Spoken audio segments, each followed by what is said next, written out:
Eclesiastes capítulo 3, versículo 12. Diz assim: Descobri que não há nada melhor para o homem do que ser feliz e praticar o bem enquanto vive. Senhor, meu Deus, meu Pai, muito obrigado, Senhor, pela Tua palavra. Muito obrigado, Senhor, que o Senhor não desiste de nós, que o Senhor continua a falar, Senhor. Muitas das vezes a gente desobedece, muitas das vezes a gente sequer dá ouvidos à Tua palavra, muitas das vezes a gente ignora, Senhor, aquilo que o Senhor tem nos falado. Mas o Senhor continua a falar, o Senhor continua a ministrar. E a nossa oração hoje é: Senhor, quebranta-nos, Senhor. Quebra o nosso coração, Senhor, faz com que a Tua palavra encontre, Senhor, solo fértil, faz com que a Tua palavra, Pai, encontre morada, faz com que a Tua palavra venha produzir, Senhor, em nós, venha multiplicar em nós, que a gente possa ser transformado, Senhor, pela Tua palavra, pelo Teu Evangelho. Então fala conosco, Senhor, poderosamente. Queremos ser tocados e transformados pela Tua palavra, Senhor, nessa noite. Nós te pedimos no nome de Jesus. Amém. Amém. Eclesiastes 3, 12. Descobri que não há nada melhor para o homem do que ser feliz e praticar o bem. A gente sabe que o nosso propósito na Terra é glorificar o nome do Senhor, a gente sabe disso. E a gente sabe muita coisa que envolve glorificar o nome dele e muitas das vezes envolve renúncias também da nossa parte. Então a gente sabe que quando a gente vai falar um pouco sobre felicidade, a gente entende o contexto sobre isso. E a gente sabe que muitas das vezes as coisas não serão da maneira que nós gostaríamos que elas fossem. A gente sabe que a gente vai ter percalços na vida, a gente sabe que vai enfrentar várias situações que não serão da maneira que a gente imaginava que seria e também não serão da maneira que nós gostaríamos que fosse.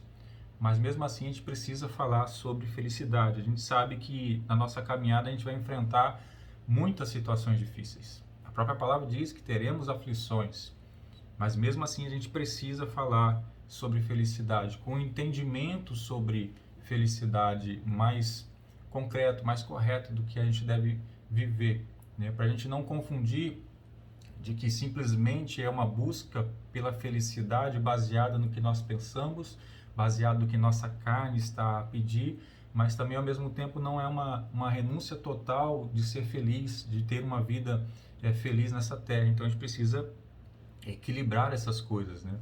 A gente sabe que essa expressão, o importante é ser feliz, ela tem vários perigos nela, né? A gente ouve muito disso num contexto atual, das pessoas falarem dessa maneira: o importante é ser feliz, e não é bem assim. Esse importante ser feliz tem as limitações dadas por aquilo que Deus aprova, por aquilo que Deus reprova. E a sua palavra está repleta de situações, de contextos, de profecias, de palavras, de ministrações que vão nos mostrar que o importante é ser feliz também não é dessa maneira. É claro que devemos buscar sim a felicidade, mas não é simplesmente o importante é ser feliz, porque a gente sabe que a nossa carne, lutando contra o nosso espírito, ele tem um entendimento, a nossa carne tem um entendimento diferente do que é felicidade. Na verdade, são de coisas momentâneas, de satisfação de prazeres. Isso não é felicidade. Satisfazer meros prazeres não é felicidade. Nós estamos falando de outro tipo de felicidade. Então, a gente precisa buscar a felicidade em todo o tempo. A gente precisa ter essa noção de que a gente sim precisa. E óbvio que a gente sabe também que há tempo de sorrir e há tempo de chorar, né? Há momento em que a gente vai de fato chorar e lamentar, mas haverá o tempo também de sorrir. A gente precisa ter essa noção clara sobre essas coisas. E eu estava revisando as minhas pregações nos últimos meses e se alguém quiser saber como foi a oscilação desse tempo de sorrir e de chorar, a oscilação daquilo que eu passei pelos meses, é só voltar, é só entrar no canal do YouTube e observar as pregações. E aí eu trouxe aqui, eu olhando lá, eu anotei, né? A primeira pregação que eu fiz lá atrás, depois do culto de ação de graças da pastora Aline, foi: por que está abatido a minha alma? E aí você começa já a perceber, né? Se há tempo de sorrir, também há tempo de chorar, também há tempo de lamento, também há tempo de sofrimento. E lá eu falava: por que está abatida a minha alma? E não preciso nem dizer de que contexto e como estava de fato. A outra pregação foi vencendo o desânimo, porque de fato eu vinha, né, lutando para vencer o desânimo. Logo depois eu falei sobre onde encontrar forças para continuar, para viver, para realizar a vontade de Deus. Depois eu falei que não se trata de receber bênçãos, já tendo entendimento já de que a nossa relação com Deus não é resumida a isso, a receber as bênçãos que a gente quer. Então a felicidade também não está baseada nisso, única e exclusivamente. Depois eu falei sobre o que domina a sua mente, sobre esse tratamento do que a gente acha que deve dominar, a luta da mente e o coração, o quanto o coração é enganoso, já também trazendo para uma ideia já de construção daquilo que eu vivia. Logo em seguida eu falei, se Deus disser não, onde eu demonstrei tudo o que eu passei ao ouvir um não tão grande na minha vida, ao sentir esse não na minha vida, e o quanto isso foi necessário para que eu pudesse caminhar, tendo essa compreensão. Então, depois dessa pregação de se Deus disser não, eu preguei sobre a maravilhosa graça. E nessa pregação as coisas começaram a mudar. Foi quando eu me deleitei sobre a graça, foi quando eu meditei sobre a graça, foi quando eu me recordei o quanto é importante a graça sobre as nossas vidas, o quanto Deus derramou a sua graça sobre a minha vida, e ali as coisas começaram a mudar. Logo depois dessa pregação, eu preguei sobre seguindo para o alvo, seguindo em frente, continuar a caminhar, continuar a seguir. Depois, quem é você sem o amor? Depois, já refletindo de quanto a gente é amado por Deus e o quanto a gente tem que amar também. No culto presencial que a gente teve recentemente, eu falei sobre confiar e ser confiante, porque eu já vivia uma situação de confiança plena em Deus, eu já me sentia confiante. E hoje vamos falar sobre felicidade. E olhando para trás, olhando todo esse trajeto, toda essa trajetória, tudo aquilo que eu passei, qualquer pessoa pode entender o quanto foi necessário, o quanto é bom eu poder falar hoje aqui sobre felicidade. Porque, como disse Salomão, não há nada melhor para o homem do que ser feliz. E eu quero compartilhar com vocês algumas coisas que nós devemos fazer, ou nós devemos deixar de fazer para sermos felizes, para a gente conseguir, de fato, desfrutar dessa felicidade, que às vezes a gente não desfruta porque a gente não quer, porque a gente prioriza outras coisas, porque a gente dá valor a outras coisas, porque a gente não tem o entendimento correto que deveria ser as nossas vidas diante de Deus, diante dos homens. E aí eu trouxe algumas coisas para nos ajudar, para fazer a gente refletir sobre como a gente tem lidado com isso, sobre como a gente tem priorizado essa felicidade. E a primeira delas é: liberte-se do legalismo religioso. Liberte-se disso. O legalismo, ele suga a nossa felicidade, porque ele é pesado demais. O legalista, ele é aquele que vive acreditando que vai conseguir cumprir a lei. Ele é legalista ao ponto de achar que com as suas próprias forças ele poderá cumprir a lei. E ao pensar assim, ele começa então a depositar também sobre outras pessoas este fardo que nem ele consegue carregar. Jesus falou isso aos fariseus, lá em Mateus 23, do 1 ao 4, diz assim: então Jesus disse à multidão e aos seus discípulos: os mestres da lei e os fariseus se assentam na cadeira de Moisés.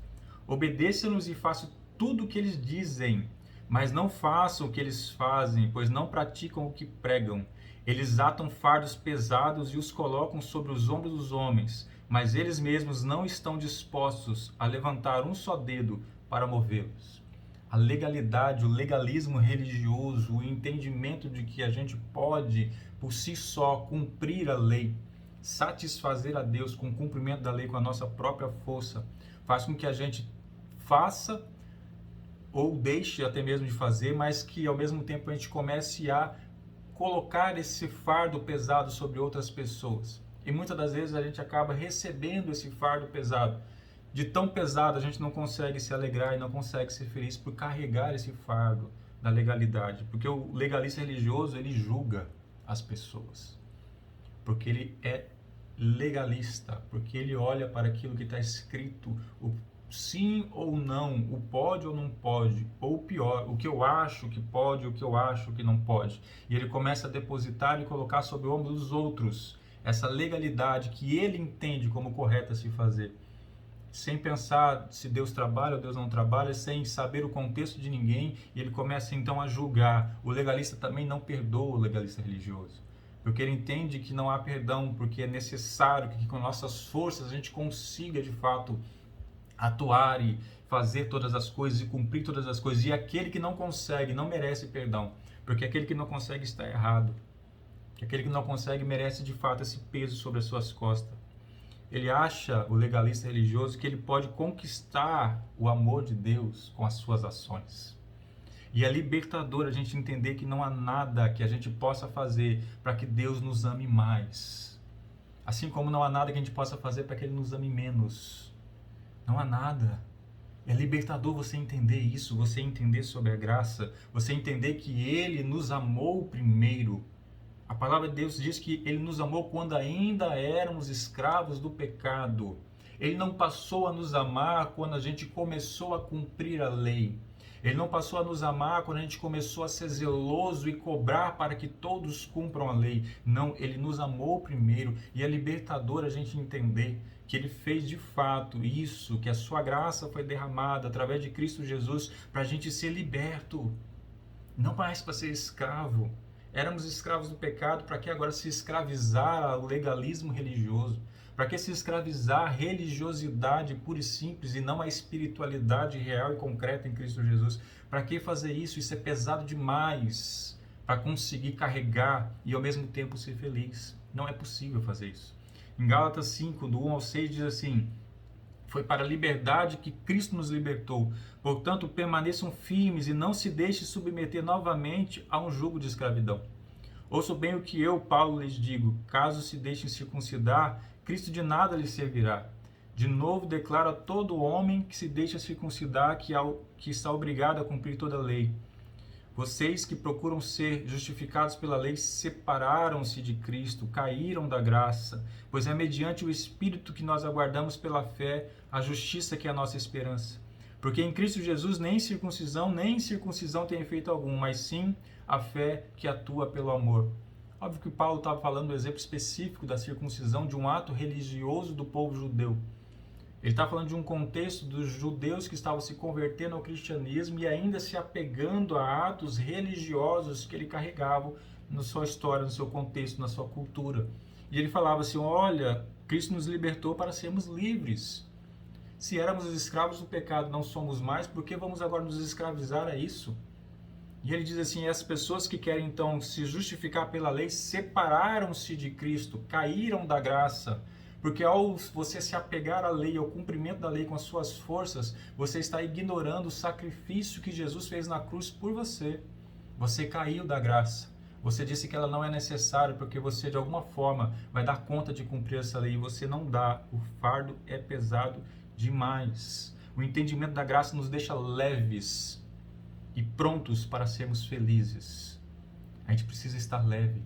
A gente precisa ter um entendimento da graça, porque a graça tira o peso da lei de sobre os nossos ombros. Ele tira o peso da lei, não porque nós não devamos buscar o cumprimento, mas porque a busca do cumprimento vai ser natural, porque agora Cristo vive em nós, porque agora habita em nós o Espírito Santo, não mais a nossa própria força. Não é o entendimento de achar então que agora nós poderíamos fazer qualquer coisa porque estamos debaixo da graça. Não é disso que eu estou falando. Jamais preguei, jamais pregaria esse tipo de coisa. De que então agora pela graça nós podemos fazer qualquer coisa. Não. Mas é porque nós sabemos que a condenação que estava sob o descumprimento da lei que nós não temos condição de cumprir, nós sabemos que essa condenação que estava, que esse peso que estava sobre nós por causa da lei, foi retirado por causa da graça. Então saia do legalismo, saia da religiosidade, passe a viver uma espiritualidade livre, leve, para que você consiga ser feliz. Abandone esse julgamento, abandone esse pensamento de cumprimento, de exigência. Deixe de colocar sobre o ombro do outro aquilo que você não consegue carregar. Abandone, seja feliz. Segundo ponto, dê importância ao que realmente importa. Tem pessoas que não conseguem ser felizes porque buscam satisfação ou aceitação em alguma coisa ou em alguém que não deveria importar, que não importam e não deveriam importar. Dão valor demais e buscam aceitação nessas coisas. Olha o que Salomão falou em Eclesiastes 2, 10 ao 11. Não me neguei a nada que os meus olhos desejaram. Não me recusei a dar prazer algum ao meu coração. Na verdade, eu me alegrei em todo o meu trabalho. Essa foi a recompensa de todo o meu esforço. Contudo, quando avaliei tudo que as minhas mãos haviam feito e o trabalho que eu tanto me esforçara para realizar, percebi que foi tudo inútil, foi correr atrás do vento. Não há qualquer proveito do que se faz debaixo do sol. Salomão, o homem mais sábio da história, ele se entregou a todos os tipos de prazeres. E a Bíblia diz que ele fez isso guardando, mantendo a sabedoria que Deus lhe deu. Foi o pedido que ele fez a Deus. Então ele experimentou todas as coisas sem se perder, porque ele guardou a sua sabedoria. E aí ele vai e diz assim, ó, eu percebi que tudo que eu fiz com a obra das minhas mãos é inútil, é correr atrás do vento. Outras versões vai falar, é vaidade. Mas esse mesmo Salomão falou um pouco depois, como a gente leu no começo. No capítulo seguinte ele fala, descobri que não há nada melhor para o homem do que ser feliz e praticar o bem enquanto vive. Ele percebeu que tudo aquilo que ele correu para fazer, tudo aquilo que ele se esforçou para construir, tudo aquilo que suas mãos fizeram, era inútil. Mas ele percebeu também que era muito importante, que não era nada de melhor ao homem do que ser feliz. E a felicidade não estava nessas coisas que ele construiu. E aí a gente tem que pensar onde que nós temos gastado as nossas forças. Onde que a gente tem depositado isso? No que nós temos dado importância? Que tipo de coisa a gente tem dado importância?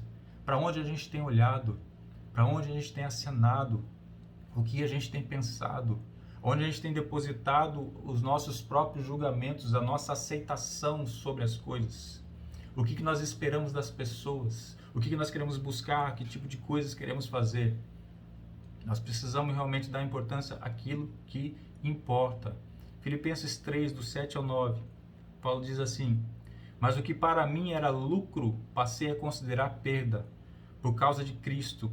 Mais do que isso, considero tudo como perda, comparado com a suprema grandeza do conhecimento de Cristo Jesus, meu Senhor, por cuja causa perdi todas as coisas. Eu as considero como esterco para poder ganhar a Cristo e ser encontrado nele, não tendo a minha própria justiça que procede da lei, mas a que vem mediante a fé em Cristo, a justiça que procede de Deus e se baseia na fé. Paulo tinha uma clareza extraordinária de uma separação daquilo que ele estava a buscar, de uma separação do que era importante para ele e do que não era importante. E ele fala, o que para mim antes era lucro, eu passei a considerar nada. Ele chega a dizer aqui que então eu as considerei como esterco para ganhar a Cristo. O que eu achava que era lucro, as minhas conquistas, os meus ganhos, as coisas que eu fazia ou deixava de fazer, aquilo que eu construí com as minhas mãos, aquilo que eu busquei todo o tempo achando que ao chegar lá eu seria feliz, eu considero tudo isso esterco. Eu considero tudo isso inútil, assim como Salomão falou. Porque eu troco todas essas coisas para o conhecimento de Jesus Cristo, para o conhecer dele, do meu Deus, do meu Salvador, para o conhecer da sua palavra. Ter importância ao que realmente importa. Não deixe que as coisas ou as pessoas tirem a sua paz por causa de situações irrelevantes. Muitas vezes a gente perde a paz por causa de coisas muito simples, que vêm de pessoas que não são relevantes na sua vida, que vêm de pessoas que às vezes você nem conhece e você tem dado importância sobre essas coisas. Tem uma frase que eu ouvi uma vez que eu achei extraordinária, simples e direta. Porque eu sempre fui de falar, eu sempre fui de responder, eu sempre fui de deixar a minha ideia, o meu entendimento, e na discussão eu era de querer ganhar a discussão, convencer todas as pessoas de qualquer assunto. De qualquer assunto. Então um dia uma pessoa que trabalhava comigo chegou para mim e falou assim, Joel, você tem razão em quase todas as suas lutas, mas eu vou te dar um conselho. Escolha melhor as suas batalhas. Escolhe melhor as suas batalhas. Você tem lutado batalhas que não são significativas para você. Você tem se desgastado e se entristecido por causa de coisas irrelevantes. Escolha melhor as suas batalhas. E quando a gente vai para Provérbios, a gente vai ver e dizer assim, não repreenda o tolo, porque ele vai te odiar ainda mais. Não repreenda o tolo. Não adianta você repreender o tolo. Não adianta você tentar convencê-lo sobre a sua tolice. Ele simplesmente vai te odiar ainda mais, você vai se desgastar ainda mais e você não vai alcançar essa felicidade. Não vai, você vai simplesmente sofrer cada vez mais. Você precisa dar importância àquilo que importa, às pessoas que importam. Não deixa que ninguém venha a te abater. A Eleanor Roosevelt, esposa do presidente Roosevelt, ela tem uma frase fantástica que diz assim: ninguém pode fazer com que você se sinta inferior sem o seu consentimento. Se você não permitir, ninguém é capaz de te fazer se sentir menos, só com a sua permissão. E às vezes a gente dá tanto valor para pessoas que não têm significado algum para nós, para pessoas que nem sequer querem o nosso bem, para pessoas que a gente nem conhece. A gente precisa dar importância às pessoas que realmente nos importam, que são as pessoas que se importam com a gente, para que a gente possa não ficar nesse ciclo de tristeza, de revolta, de chateação, de mágoa, nem nada disso. Dê simplesmente valor às pessoas que realmente importam. Para de ser infeliz pelos olhos dos outros, pelos olhos de outras pessoas. Não deixe que outras pessoas te definam.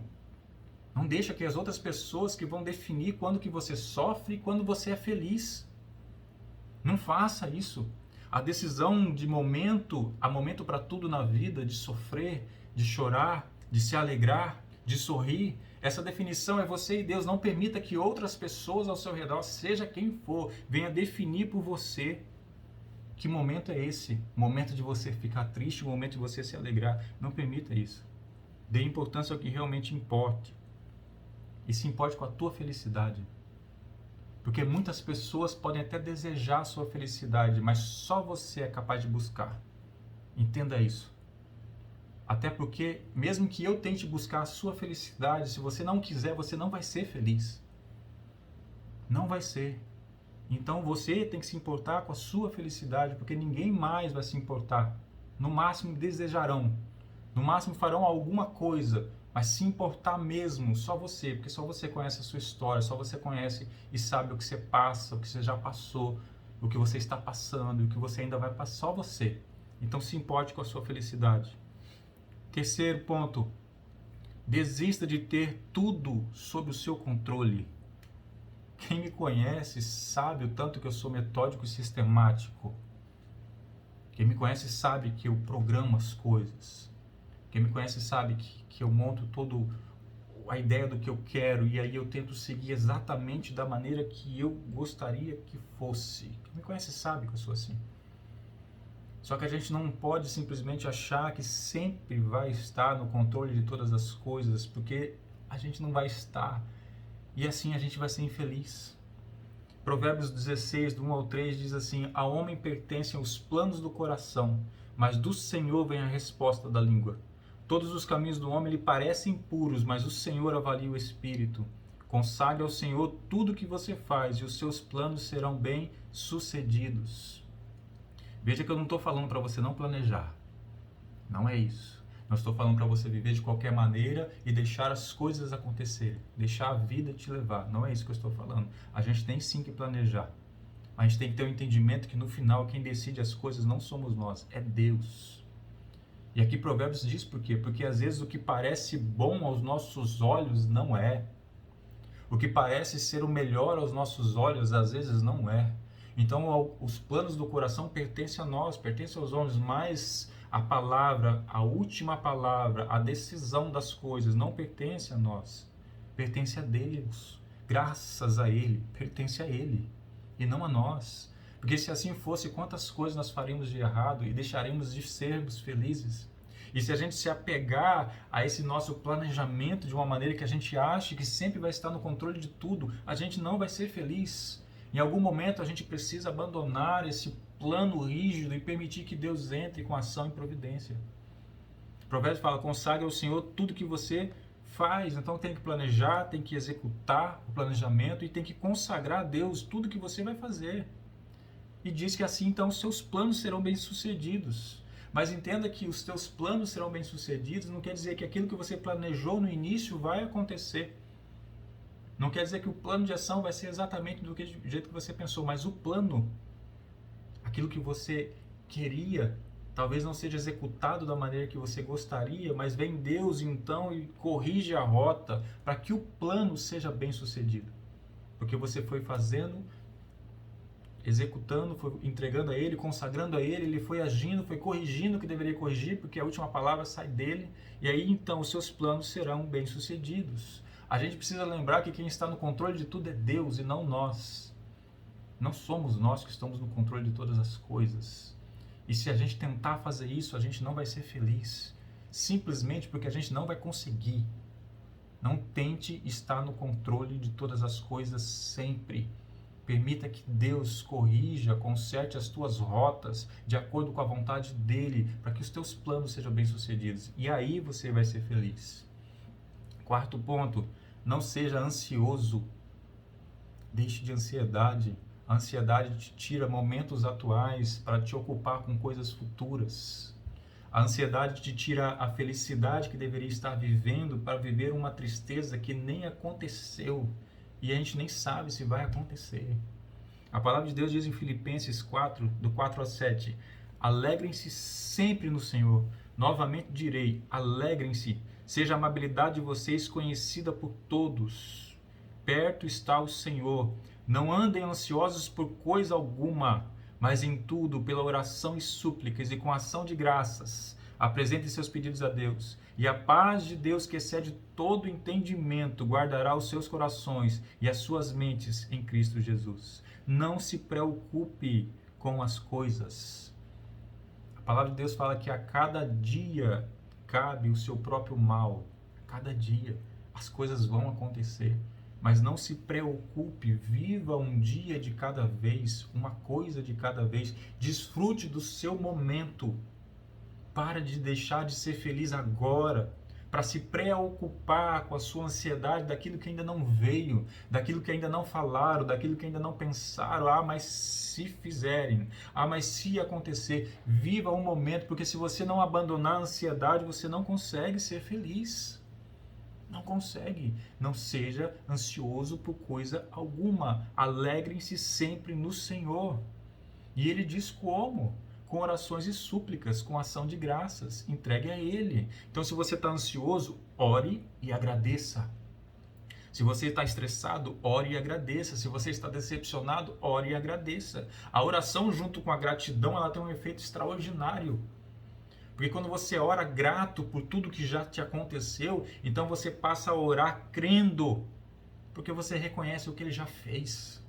Você ora sabendo o que Ele vai fazer, porque não vai ser a primeira vez que Ele vai fazer. Você ora pelo cuidado de Deus sabendo que Ele já cuidou até hoje de você. Então você ora crendo. Você ora sabendo que Deus já fez muito por você. Quando você ora agradecendo. Quando você tem gratidão na sua oração e não apenas os pedidos que você tem a entregar. Oração e súplica e ação de graças andando junto. Você vai ter um efeito que você vai entender, porque ao orar com gratidão, ao saber tudo que Deus já fez, você passa então a não pedir qualquer coisa. Você passa a pedir o que realmente importa. Porque você já sentiu o cuidado de Deus com você.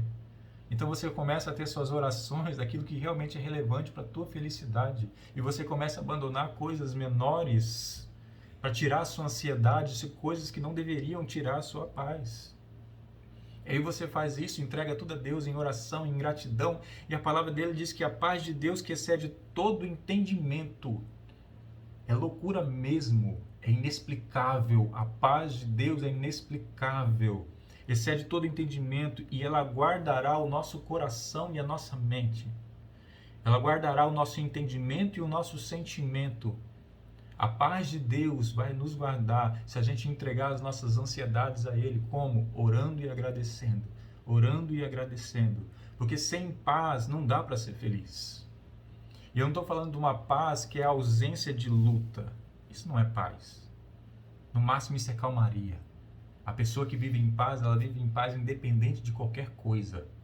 Uma paz verdadeira, uma paz que só Deus pode dar. Uma paz que ninguém consegue explicar. Como você pode estar em paz, mesmo passando por tudo que você está passando. Como você pode estar em paz, mesmo no contexto da sua vida. Isso é paz. Uma paz que excede realmente o entendimento. E aí você entrega essa ansiedade, você passa a viver o seu momento com Deus. E aí então você pode ser feliz. Porque você vai e troca a sua ansiedade pela paz. Não tem negócio melhor. Você troca aquilo que está tirando a sua paz, aquilo que está te inquietando, aquilo que está fazendo com que você se preocupe com aquilo que ainda não aconteceu, aquilo que faz com que você perca o seu momento de felicidade, trocando por uma paz que Deus quer te dar. Basta orar, basta suplicar, basta agradecer e ser feliz com a paz que Ele vai te dar. E ninguém vai tirar. Por isso excede o teu entendimento. Porque se você tem uma paz que o homem consegue tirar de você, não é uma paz que Deus te deu. Porque se o homem tentar tirar de você e a resposta não for um sorriso e um semblante tranquilo, não é a paz que Deus deu para você. Porque mesmo que alguém tente tirar a sua paz, ele precisa olhar para você e não compreender como não conseguiu. Porque é Deus que te deu essa paz, que excede todo entendimento. Não seja ansioso por coisa alguma. Outro ponto, esteja aberto ao aprendizado constante. Continue aprendendo as coisas de Deus. Continue aprendendo sobre a palavra de Deus. Continue a se mover no aprendizado. Esteja aberto a aprender. A aprender sempre. 2 Coríntios 13:5 diz assim: examine-se para ver se vocês estão na fé. Olha que maravilhoso. Está dizendo assim, examine-se vocês mesmos para saber se vocês estão na fé ou não. E continua, provem-se a si mesmos, coloquem-se à prova. Não precisa ninguém te julgar, você tem que se julgar. Você tem que se autoanalisar, se coloque à prova.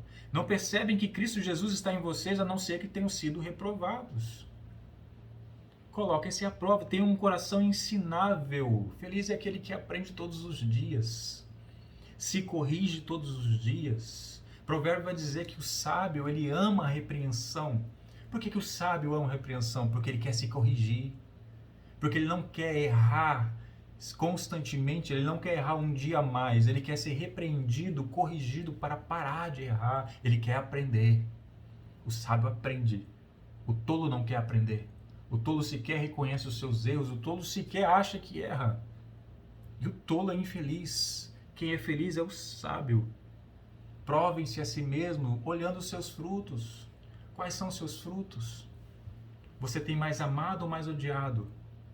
Você é uma pessoa que não pode ouvir nada e já está estourado e já está nervoso, ou você é uma pessoa calma, tranquila, serena? É a mansidão que você tem? É o domínio próprio que você... Que fruto você tem? Prove-se a si mesmo, e se não for o fruto que deve ser, mude, aprenda com a palavra, busque na palavra como deve ser, o que deve ser feito. Romanos 12:2, não se amoldem ao padrão deste mundo, mas transformem-se pela renovação da sua mente, para que sejam capazes de experimentar e comprovar a boa, agradável e perfeita vontade de Deus. Não tem como não ser feliz experimentando a boa, agradável e perfeita vontade de Deus. Pense em sã consciência. Pense você que crê em Deus de alguma maneira, se você experimentar a boa, agradável e perfeita vontade de Deus, como você vai ser infeliz? Não tem como. E para experimentar então essa vontade de Deus que é tão perfeita e maravilhosa, você não pode se amoldar ao padrão deste mundo, mas antes, pela renovação da vossa mente, transforme-se. Renove a sua mente, transforme-se, modifique-se através do aprendizado permanente e constante da palavra de Deus. Continue a aprender sempre da palavra, busque resposta, medite dia e noite na palavra e aprenda sempre, para que você possa ser feliz, para que você possa ser mais parecido com Ele, com Cristo Jesus, para que você possa realmente desfrutar dessa felicidade. Sexto ponto, descanse em Deus. O cansaço nos rouba a felicidade. A gente não se sente capaz de ser feliz porque o cansaço nos derruba. Descanse em Deus. Mateus 11:28-30 diz assim: venham a mim todos os que estão cansados e sobrecarregados, e eu darei descanso a vocês. Tome sobre vocês o meu jugo e aprendam de mim, pois sou manso e humilde de coração. E vocês encontrarão descanso para suas almas, pois o meu jugo é suave, o meu fardo é leve. Se o cansaço tem te impedido simplesmente de fazer qualquer movimento em direção à felicidade, se você não tem conseguido fazer nada, Se a única coisa que você faz é se esforçar única e exclusivamente ou no trabalho, no estudo ou em qualquer coisa e o cansaço te sugar qualquer possibilidade de ser feliz, vá até Ele, entregue a Ele, troque com Ele o seu jugo, porque Ele está disposto a te dar descanso. Isaías 40, do 28 ao 31. Será que você não sabe, nunca ouviu falar? O Senhor é o Deus eterno, o Criador de toda a terra. Ele não se cansa nem fica exausto, sua sabedoria é insondável. Ele fortalece ao cansado e dá grande vigor ao que está sem forças. Até os jovens se cansam e ficam exaustos, e os moços tropeçam e caem. Mas aqueles que esperam no Senhor renovam suas forças, voam bem alto como águias, correm e não se cansam, não ficam exaustos, andam e não se cansam. Tenha vigor e forças para buscar a tua felicidade e aproveitá-la. É preciso vigor, é preciso força, é preciso estar bem. É preciso realmente você ter condição de poder fazer. Se você está cansado e sem força para continuar lutando pela sua felicidade, Jesus diz: vinde a mim. Vinde a mim, vinde a mim, você que está cansado e sobrecarregado, vinde a mim, porque eu darei descanso a vocês. É uma promessa direta da parte de Cristo. A questão é se você crê nisso ou não. Está cansado e sobrecarregado, vai a Ele, entregue a Ele. Ele disse que vai dar descanso para a gente. E a gente precisa estar descansado. Espere em Deus e Ele renovará as suas forças. Mas os que esperam no Senhor renovarão as suas forças. E a palavra diz que você voará bem alto como águia, correrá e não ficará exausto, andará e não se cansará. Eu fico pensando nesse voar bem alto como águia, porque acima de você e da sua felicidade é Deus. Porque a águia voa tão alto que ela sobrevoa todas as coisas. Estão todos abaixo dela. E a palavra diz assim, que você vai ser renovado de tal maneira que você vai voar bem alto como águia. E aí eu começo a pensar, e a minha felicidade, então, eu e a minha felicidade, acima disso é Deus definindo na sua soberania, no seu momento, é Ele que dá a última palavra, é Ele que está no controle de todas as coisas, é Ele, mas acima de mim é só Ele e mais ninguém. Eu preciso entender isso para que eu consiga ser feliz. Eu preciso entender essas coisas. Essa semana eu ouvi algumas coisas que eu não consegui compreender. Que aí eu comecei a meditar sobre felicidade e comecei a entender que de fato a gente precisa voar alto como águia. As pessoas falaram coisas talvez sem pensar, talvez sem meditar, que é como se me dissessem assim: pastor, Joel, amigo, eu quero muito, mas eu oro a Deus para que você seja feliz. Para que você seja muito, muito, muito feliz, mas não agora. Agora não, porque eu acho que você ainda sofreu pouco. Porque eu acho que está cedo demais para você ser feliz. Porque eu acho que você tem que sofrer mais um pouquinho, porque na minha concepção você ainda não sofreu bastante, mas eu quero te ver feliz. Vocês acham isso coerente? Eu vou alto como águia. Acima de mim, da minha felicidade, está o meu Deus. O meu Deus. É o que define o momento de sofrer e o momento de se alegrar. E é assim que você tem que viver também. É dessa maneira, é voando alto, alto como águia. Descansa nele. Descanse em Deus e seja feliz. Dependa só dele e seja feliz. Entregue a ele suas ansiedades, entregue a ele sua oração, entregue a ele os teus planos, consagre a ele. Sempre a ele. E lembre-se que a sua felicidade é você que luta para ter. Próximo ponto. Coloque sua mente naquilo que é eterno. Colossenses 3, do 1 ao 3. Portanto, já que vocês ressuscitaram com Cristo, procurem as coisas que são do alto, onde Cristo está assentado à direita de Deus. Mantenham o pensamento nas coisas do alto e não nas coisas terrenas, pois vocês morreram e agora a sua vida está escondida com Cristo em Deus. Pense naquilo que é eterno. Agora que vocês, então, ressuscitaram com Cristo, já que vocês não estão mais mortos nos seus pecados e delitos, já que vocês agora são nova criatura, pense nas coisas que são do alto, onde Cristo está assentado à direita de Deus. Pense nessas coisas, mantenha os pensamentos nas coisas do alto, não nas coisas terrenas. Pense naquilo que é eterno, não naquilo que é passageiro. Dê importância ao que é duradouro e não ao que se acaba com facilidade. Coloque os teus olhos em coisas importantes. Pense naquilo que é eterno.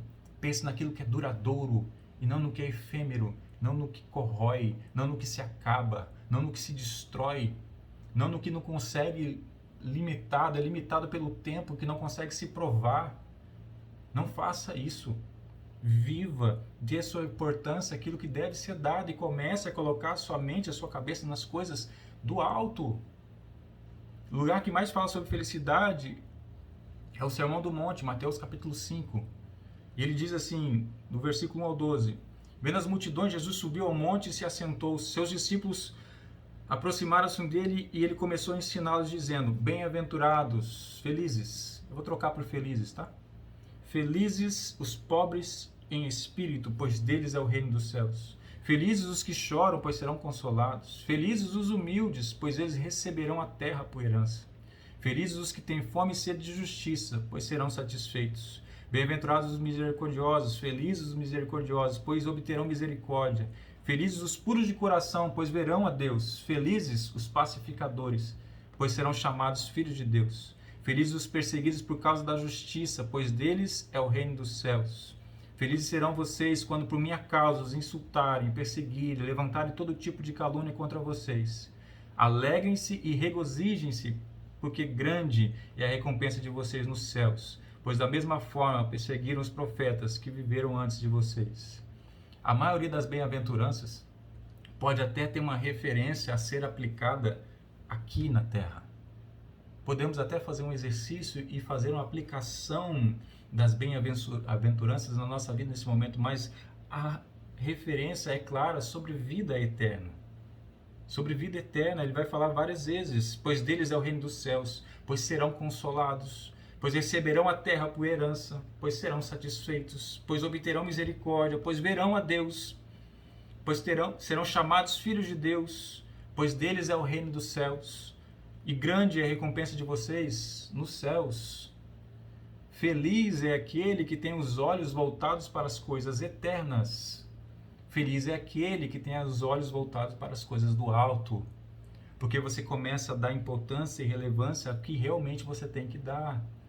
Feliz é aquele que tem a alegria da salvação. Feliz é aquele que sabe da sua eternidade, sabe para onde vai. Esse é feliz.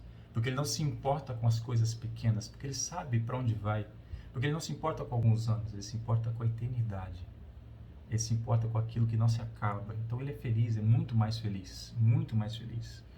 Salmo 51, o salmista diz assim: Cria em mim um coração puro, ó Deus, e renova dentro de mim um espírito estável. Não me expulse da tua presença, nem tires de mim o teu Santo Espírito. Devolve-me a alegria da tua salvação e sustenta-me com um espírito pronto a obedecer. O salmista sabia da importância da alegria da salvação. Devolva-me a alegria da tua salvação. Porque eu sei que não há alegria maior, porque não há presente maior, não há dádiva maior. Eu quero essa alegria. O salmista não está falando assim, me devolve a alegria corriqueira, me devolve a alegria das pequenas coisas. Não, me devolve a alegria da tua salvação, me devolve o que realmente é importante para mim, me devolve o que realmente é capaz de me manter alegre e não por alguns momentos ter lapsos de felicidade. Não, eu quero ser feliz plenamente, então me devolve a alegria da salvação. Em Abacuque 3,17 diz assim: mesmo não florescendo a figueira, não havendo uvas nas videiras, mesmo falhando a safra de azeitona, não havendo produção de alimento nas lavouras, nem ovelhas no curral, nem bois nos estábulos, ainda assim eu exultarei no Senhor e me alegrarei no Deus da minha salvação. Só é possível se alegrar mesmo com tudo dando errado, sendo uma alegria no Deus da salvação, de um entendimento que mesmo que tudo está dando errado, eu tenho algo eterno. Eu estou perdendo coisas efêmeras, eu estou perdendo coisas que não são relevantes e importantes. O que eu realmente tenho, que é a salvação, que é a vida eterna, que é algo que ninguém pode me tirar. Isso é a minha alegria e vai se basear todas as coisas. Então, por que priorizar o que tem reflexo de poucos anos nas nossas vidas? Então, por que achar que o importante, de fato, como eu disse no começo, é meramente ser feliz, independente daquilo que a palavra diz ou não, e me despreocupar também com aquilo que é eterno? Não.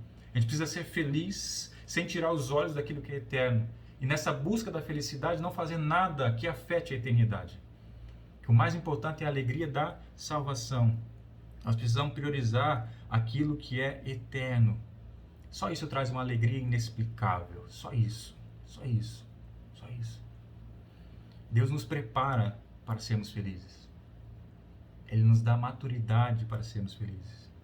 Tiago 1, do 2 ao 4 diz assim: meus irmãos, considerem motivo de grande alegria o fato de passarem por diversas provações, pois vocês sabem que a prova da sua fé produz perseverança. E a perseverança deve ter ação completa, a fim de que vocês sejam maduros e íntegros, sem lhes faltar coisa alguma. A alegria, a felicidade, ela precisa de maturidade. É necessário maturidade para ser feliz. E para a gente ter maturidade, a gente precisa passar por provações. Ninguém adquire maturidade simplesmente em uma eterna calmaria. Ninguém consegue fazer isso. Então Deus nos prepara para sermos felizes, nos dando maturidade através das provações. Porque quem passa por provações, deve ser motivo de grande alegria. Porque essa prova, essa provação produz perseverança. E essa perseverança no meio da prova nos deixa maduros e íntegros. E a maturidade nos dá condição de desfrutar uma felicidade de maneira plena. E aí temos que ser então maduros espiritualmente.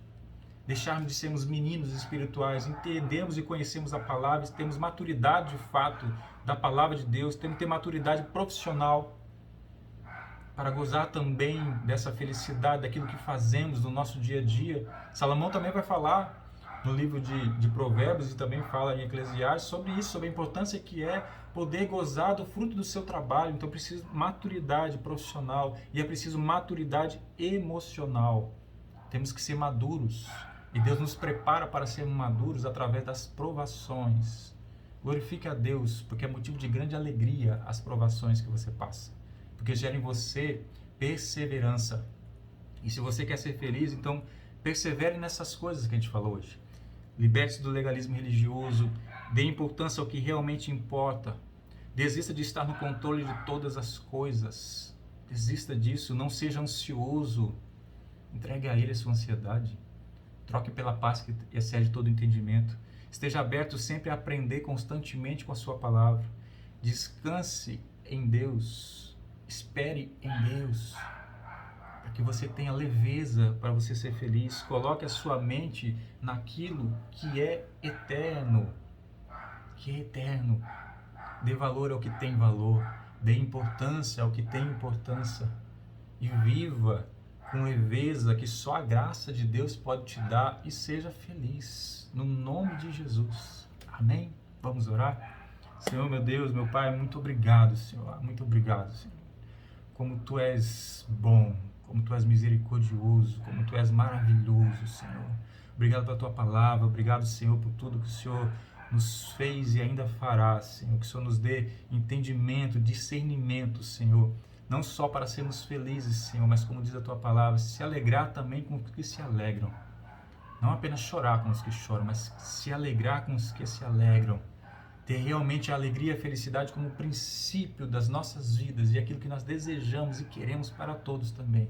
Que possamos ser felizes em todo o tempo, Senhor. Que o Senhor possa derramar sobre nós uma capacidade de entendimento, de separação das coisas, e a gente possa viver de fato felizes na Tua presença. Muito obrigado, Senhor, que o Senhor possa abençoar cada um daqueles que estão aqui ouvindo, ou vão ouvir depois, que possam ouvir essa palavra, que possam entender que independente daquilo que eles estão passando, é possível ser feliz.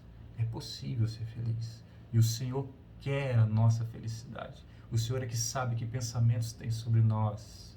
E são pensamentos de paz. E eu creio, Senhor, que o Senhor tem para nós é a nossa felicidade. Felicidade real, de uma paz real. Que o Senhor possa, Senhor, derramar felicidade sobre a vida de todos que aqui estão ouvindo, Senhor. No nome de Jesus. Amém. Amém.